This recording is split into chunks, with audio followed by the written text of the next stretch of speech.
Hi everyone and welcome back to the Comic Cave. So yeah, as you can see, I had to change out of the costume. One, I looked like a bit of a freak, you couldn't hear me, and two, I was in a fat suit wearing a latex mask, so I was sweating bullets. I actually dropped my son off at school like that for his Halloween party and got a few looks. So anyway, welcome to the news, rumors and spec show. I'm going to try and keep it short today because we've got a fair amount to get through. We had some pretty awesome news this week. But first, I have to ask you, please like, share, and subscribe to the page to stay up to date with everything that's happening in the comic world. I mean, we're already up to about 170 subscribers. So thank you to all of you. Please tell your friends to watch and subscribe too. Now, onto the news. I am super excited to say that we finally have some good DC news. I usually give them a lot of grief and flack, but the big news for me this week has to be that James Gunn is going to co-head up the DC movieverse. So that's along with Peter Safran. So I think James Gunn is brilliant. What he did for Peacemaker, he essentially got people excited about a B-list character, and that's at best, because I remember Peacemaker in the comics when I was a kid. But I also think crazy and brilliant live in the same street. So the same way that some people love his craziness, and I keep thinking about the flack that Taika Waititi is currently facing for Thor: Love and Thunder. And I think Gunn could easily go the same way if he's not kept in check. I mean, for me, I'm not really fazed because I love the comedic angle that's currently being brought in. And that's not just MCU, because I love the animated DC show Harley Quinn. It is brilliant. So I can't wait to see what these two have to bring and how they're going to tie everything together. Oh yeah, and they've also changed that whole naming convention. So if you remember, it used to be the DCEU. That's the DC Extended Universe. Almost like they were trying to follow the MCU, Marvel Cinematic Universe. So now it's just going to be called the DC Universe. I'll put a logo up. Then Green Lantern. So the HBO Max series is back in production. So earlier this year, I was quite sad to hear that when David Zaslav came in, he scrapped pretty much everything, including this one. Which for me was sad because I've been specking on this like for a long time.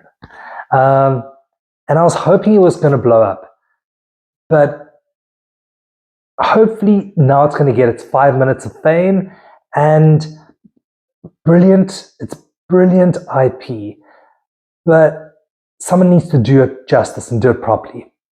So we heard this week that they scrapped the previous script and even all the castings that were done.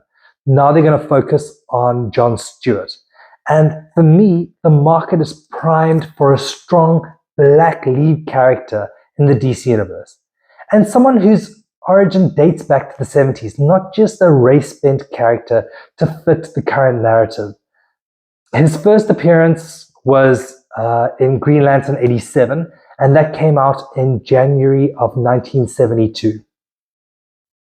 Then, I know there are a load of Batman fans out there, and sadly, the latest movie just didn't do it for me, but the Batman sequel is not expected to arrive in theaters until 2025, and that's at the earliest. So we know that Henry Cavill is back at DC, and the Man of Steel 2 is apparently, well, the script's being written and it's coming. Dwayne "The Rock" Johnson had quite a bit to say about bringing Cavill back for the role, so it looks like we're going to be getting that highly anticipated Superman, Shazam, and Black Adam fight down the line somewhere. This week, we also had the Ant-Man and Wasp Quantumania trailer drop. Now, that was awesome. Like, the standouts for me had to be Kang, because we saw the images finally of him in his blue-faced villain costume, and I thought it was quite clever the way they did it with his visor. The other big thing was Cassie Lang suited up. Now, I think everyone assumes that she's going to turn into Stature, and that's something I spoke about 2 weeks ago. So let's just see. I'm excited. The Guardians of the Galaxy holiday special trailer was also leaked on YouTube this week, and it looks brilliant. I mean, I saw that jacked Groot with a baby face, and we finally have Kevin Bacon as Kevin Bacon in the MCU, but it's said to be in the special presentation format. So that's the same as Nova, which is getting quite a bit of chatter. And recent reports show that Vision might also be getting his own show too.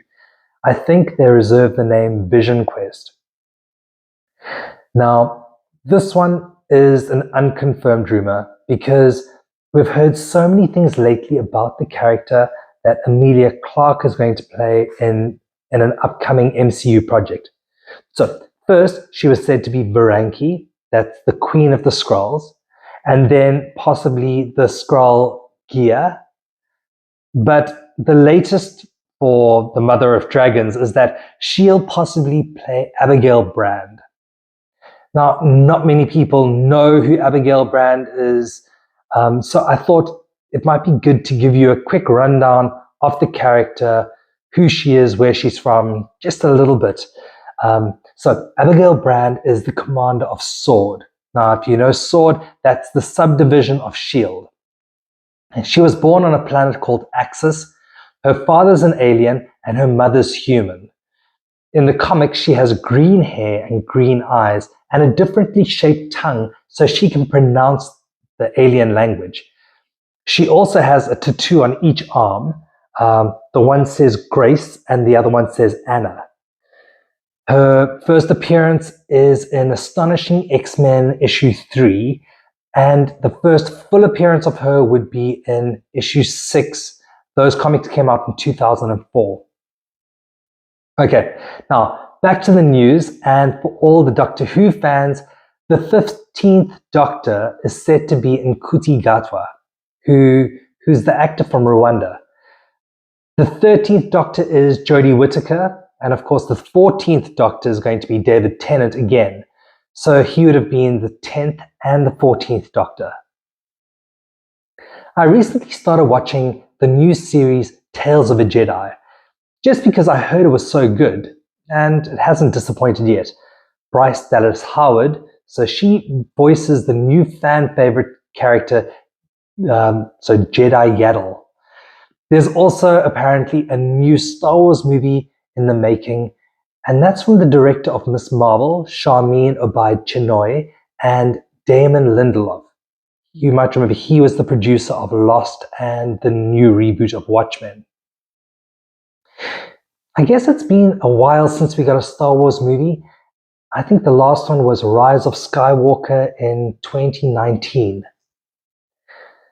Then some random indie news. I think if you're as old as me, and I think people a lot older than me would remember Barbarella.